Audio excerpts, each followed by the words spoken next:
ಗೋಪಿನಾಥಮ್ಗೆ ವೀರಪ್ಪನ ಸಹಚರರು ಮತ್ತು ವೀರಪ್ಪನ ಕುರುಹುಗಳು ಏನಿದೆ, ಜನರಿಗೆ ಯಾವ ರೀತಿ ಕಷ್ಟ ಕೊಟ್ಟಿದ್ದಾನೆ ಅಂತ ಕೇಳೋದಕ್ಕೆ ಬಂದಾಗ ನಮಗೆ ಶಾಕ್ ಆಗಿದ್ದ ವಿಷಯ ಏನು ಗೊತ್ತಾ, ಇಲ್ಲಿ ದೇವರಾಗಿ ಒಬ್ಬ ವ್ಯಕ್ತಿನ ಪೂಜೆ ಮಾಡ್ತಾ ಇದ್ದಾರೆ. ಇಡೀ ಪ್ರಪಂಚದಲ್ಲಿ ಒಬ್ಬ ಅರಣ್ಯಾಧಿಕಾರಿಗಳನ್ನ ಪೂಜೆ ಮಾಡ್ತಾರೆ ದೇವಸ್ಥಾನ ಅಂತ ಹೇಳಿದರೆ ಅದು ಗೋಪಿನಾಥಮ್ಮಲ್ಲಿರೋಂಥ ಮಾರಮ್ಮನ ಟೆಂಪಲ್. ವೀರಪ್ಪನ ಅಟ್ಟಹಾಸ ತಾಳಲಾರ್ದಲೇ ಸ್ವತಃ ಅವರೂರವರೇ ಊರು ಬಿಟ್ಟು ಹೋಗಿದ್ರು. ಎಲ್ಲ ನೋಡಿ ಊರೇ ಖಾಲಿ ಮಾಡ್ತೆ. ಆ ಸಂದರ್ಭದಲ್ಲಿ ಬಂದ ಅರಣ್ಯಾಧಿಕಾರಿನೇ ಶ್ರೀನಿವಾಸ್ ಸರ್. ನೀವು ಹೆದರ್ಕೊಂಬೇಡಿ, ನಾನು ವೀರಪ್ಪನ ಹಿಡ್ಕೊಂಡು ನಿಮಗೆ ಅವನನ್ನು ಒಳ್ಳೆ ವ್ಯಕ್ತಿಯಾಗಿ ಪರಿವರ್ತನೆ ಮಾಡ್ತೀನಿ, ಯಾರು ಹೆದರಬೇಡಿ ಅಂತ ಹೇಳಿ ಊರಿಗೆ ಬಂದಾಗ ಫಸ್ಟ್ ಮಾಡಿದ ಕೆಲಸ ಏನು ಗೊತ್ತಾ, ಊರವ್ರಿಗಂತೂ ಸೂರಿರಲಿಲ್ಲ, ಅದಕ್ಕೋಸ್ಕರ ಮನೆ ಕಟ್ಕೊಡ್ತಾರೆ. ಇಲ್ಲ, ಯಾಕೆಂದರೆ ಅವ್ರ ಊರಿಗೋಸ್ಕರನೇ ಅವರು ಜೀವನನೇ ಬಲಿದಾನವಾಗಿ ಕೊಡ್ತಾರೆ. ಅದಕ್ಕೋಸ್ಕರ 1991 ನವೆಂಬರಲ್ಲಿ ಸತ್ತೋಗ್ತಾರೆ. ಆ ದಿನನ ಅರಣ್ಯಾಧಿಕಾರಿ ಹುತಾತ್ಮರ ದಿನ ಅಂತ ಕರೀತಾರೆ.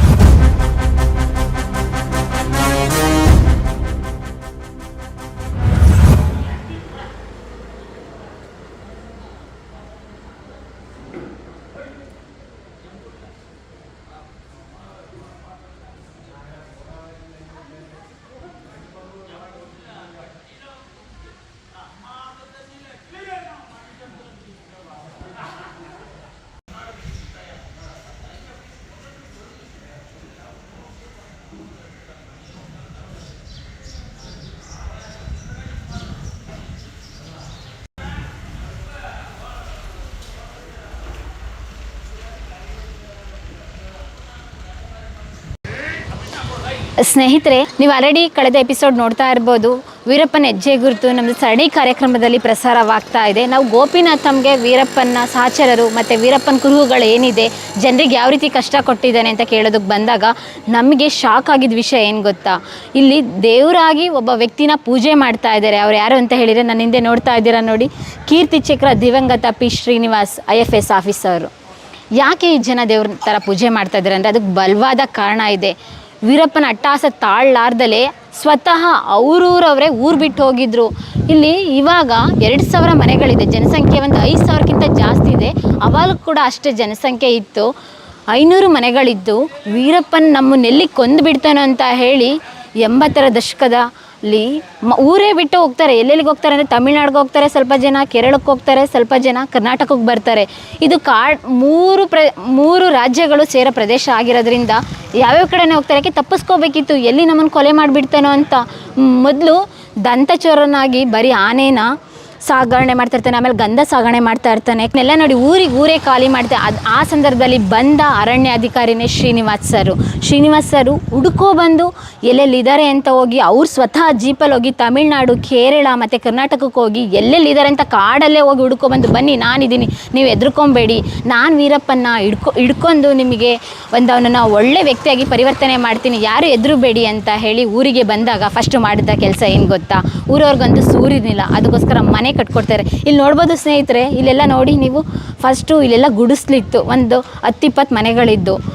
ಶ್ರೀನಿವಾಸ್ ಸರ್ ಬಂದಾದ್ಮೇಲೆ ಇದು ಮನೆ ಕಟ್ಕೊಡ್ತಾರೆ. ಅದಾದಮೇಲೆ ಒಂದು ದೇವಸ್ಥಾನ ಇರುತ್ತೆ, ಒಂದು ಗುಡಿ ಥರ ಇರುತ್ತೆ ಅಷ್ಟೇ, ಚಿಕ್ಕದು, ಏನು ಕಟ್ಟಿರಲ್ಲ. ಆವಾಗ ಶ್ರೀನಿವಾಸ್ ಸರು ಇಲ್ಲ, ಊರಿಗೊಂದು ದೇವಸ್ಥಾನ ಬೇಕು, ಪೂಜೆ ಮಾಡಬೇಕು ಅಂತ ಹೇಳಿ ಯಾವುದೋ ಕಾರಣಾಂತರಗಳಿಂದ ಊರಲ್ಲಿ ಒಳ ಜಗಳದಿಂದ ದೇವಸ್ಥಾನ ಪೂಜೆ ನಿಂತಿರುತ್ತೆ.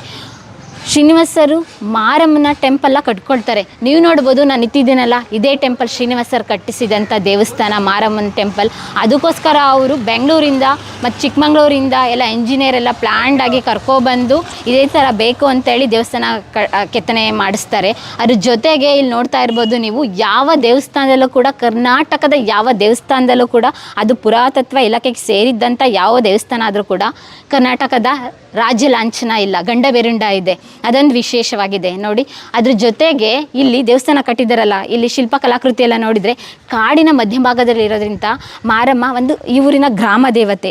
ಹಂಗಾಗಿ ಅಲ್ಲಿ ಮೇಲೆ ಜಿಂಕೆ, ಹುಲಿ ಮತ್ತು ಅಲ್ಲಿ ಮುಂದೆ ರಾಕ್ಷಸರು ಎಲ್ಲನೂ ಕೂಡ ಕಟ್ಟಿದ್ದಾರೆ. ಮಧ್ಯದಲ್ಲಿ ಮಾರಮ್ಮನ ದೇವಸ್ಥಾನ ಇದೆ. ಇಲ್ಲಿ ಪ್ರತಿಯೊಬ್ಬರು ಕೂಡ ಮನೆಯಲ್ಲೂ ಕೂಡ ಶ್ರೀನಿವಾಸ್ ಸರ್ ದೇವಸ್ಥಾನ ಇದೆ. ಯಾಕೆಂದರೆ ಅವ್ರ ಊರಿಗೋಸ್ಕರನೇ ಅವರು ಜೀವನನೇ ಬಲಿದಾನವಾಗಿ ಕೊಡ್ತಾರೆ. ಅದಕ್ಕೋಸ್ಕರ 1991 ನವೆಂಬರಲ್ಲಿ ಸತ್ತೋಗ್ತಾರೆ. ಆ ದಿನನ ಅರಣ್ಯಾಧಿಕಾರಿ ಹುತಾತ್ಮರ ದಿನ ಅಂತ ಕರೀತಾರೆ. ಇಡೀ ಪ್ರಪಂಚದಲ್ಲಿ ಒಬ್ಬ ಅರಣ್ಯಾಧಿಕಾರಿಗಳನ್ನ ಪೂಜೆ ಮಾಡ್ತಾರೆ ದೇವಸ್ಥಾನ ಅಂತ ಹೇಳಿದರೆ ಅದು ಗೋಪಿನಾಥಮ್ಮಲ್ಲಿರೋಂಥ ಮಾರಮ್ಮನ ಟೆಂಪಲ್. ದಿನನಿತ್ಯ ಕೂಡ ಅಲ್ಲಿ ಒಳಗಡೆ ನೋಡ್ಬೋದು ನೀವು, ಮಾರಮ್ಮನ ಮೂರ್ತಿ ಪಕ್ಕದಲ್ಲೇನು ಕೂಡ ಶ್ರೀನಿವಾಸ್ ಸರ್ ಫೋಟೋ ಇಟ್ಟಿದ್ದಾರೆ, ಆ ಫೋಟೋನು ಪೂಜೆ ಮಾಡ್ತಾರೆ. ಅದ್ರ ಜೊತೆಗೆ ಇಲ್ಲಿ ಹೊರಗಡೆನೂ ಪೂಜೆ ಮಾಡ್ತಾ ಇದ್ದಾರೆ. ಇಲ್ಲಿ ಏನಪ್ಪ ಅಂತ ಹೇಳಿದರೆ, ಇಲ್ಲಿ ಸದ್ಯದಲ್ಲೇ ಇಲ್ಲಿ ಒಂದು ಕಂಚಿನ ಪುತ್ಥಳಿ ಅನಾವರಣ ಮಾಡ್ತಾರೆ, ಅದಕ್ಕೆಲ್ಲ ಪ್ಲ್ಯಾನ್ ಹಾಕಿದ್ದಾರೆ. ಅದ್ರ ಜೊತೆಗೆ ಅಲ್ಲಿ ನೋಡಿ 29ನೇ ವರ್ಷದ ಪುಣ್ಯ ಸ್ಮರಣೆ, ಕೀರ್ತಿ ಚಕ್ರ ದಿವಂಗತ ಪ್ರಿ ಶ್ರೀನಿವಾಸ್ ಅವರು. ಅಂದರೆ ಪ್ರತಿ ವರ್ಷವೂ ಕೂಡ ಇಲ್ಲಿ ಅವರ ಪುಣ್ಯ ಸ್ಮರಣೆಯನ್ನಾಗಿ ಮಾಡ್ತಾರೆ ಅಂತ ಗೊತ್ತಾಗ್ತಾ ಇದೆ. ಶ್ರೀನಿವಾಸ್ ಅವ್ರ ಸತಿ 29 ವರ್ಷ ಆಗಿದೆ. ಅದ್ರ ನೆನಪಿಗೋಸ್ಕರನೇ ಊರಿನವರು ಅವ್ರದ್ದೊಂದು ಇದಾಕಿದ್ದಾರೆ. ಅದ್ರ ಜೊತೆಗೆ ಒಳಗಡೆ ನೋಡ್ಬೋದು ನೀವು, ಶ್ರೀನಿವಾಸ್ ಸರ್ ದೇವಸ್ಥಾನ ಅಂತ ಹೇಳಿದರೆ ದೇವರಿರುತ್ತೆ ಅಷ್ಟೇ.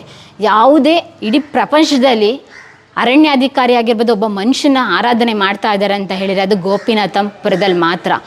ಗೋಪಿನಾಥಮ್ಮಲ್ಲಿ ಶ್ರೀನಿವಾಸ್ ಸರ್ನ ದೇವರಾಗಿ ನೋಡ್ತಾ ಇದ್ರು. ನಮಗೊಂದು ಬಾಳು ಕೊಟ್ಟರು, ಜೀವನ ನಡೆಸೋದಕ್ಕೆ ಕೊಟ್ಟರು, ನಮಗೊಂದು ಸೂರು ಕೊಟ್ಟರು. ತಿನ್ನೋದಕ್ಕಿಲ್ದಂಥ ಸಂದರ್ಭದಲ್ಲಿ ವೀರಪ್ಪನ ಅಟ್ಟಹಾಸಕ್ಕೆ ಬಲಿಯಾಗಿ ನಾವು ಎದುರ್ಕೊಂಡು ಜೀವನ ಮಾಡ್ತಾಯಿದ್ದು. ಅಂಥ ಸಂದರ್ಭದಲ್ಲಿ ಬಂದು ನಮ್ಮನ್ನೆಲ್ಲ ಕೈ ಹಿಡಿದಿದ್ದ ವ್ಯಕ್ತಿನೇ ಶ್ರೀನಿವಾಸ್ ಸರ್. ಇನ್ನೊಂದು ವಿಷಯ ಹೇಳ್ಬೇಕಂದ್ರೆ, ಊರಿನವರ ಹೇಳ್ದಲೇ ಕೇಳಿದ್ರೆ ಏನೂ ಕೆಲಸ ಮಾಡ್ತಾ ಇರಲಿಲ್ಲ. ನೀವು ವೀರಪ್ಪನ ವಿಶ್ವಾಸಕ್ಕೆ ತಗೊಳ್ಳಿ, ಅವ್ನು ಬಂದು ಹೇಳಿದರೆ ನನಗೆ ಹೇಳಿ, ಏನಂದರೆ ನಾನು ಏನೂ ಮಾಡಲ್ಲ, ಅವನಿಗೆ ಶರಣಾಗಕ್ಕೆ ಹೇಳಿ,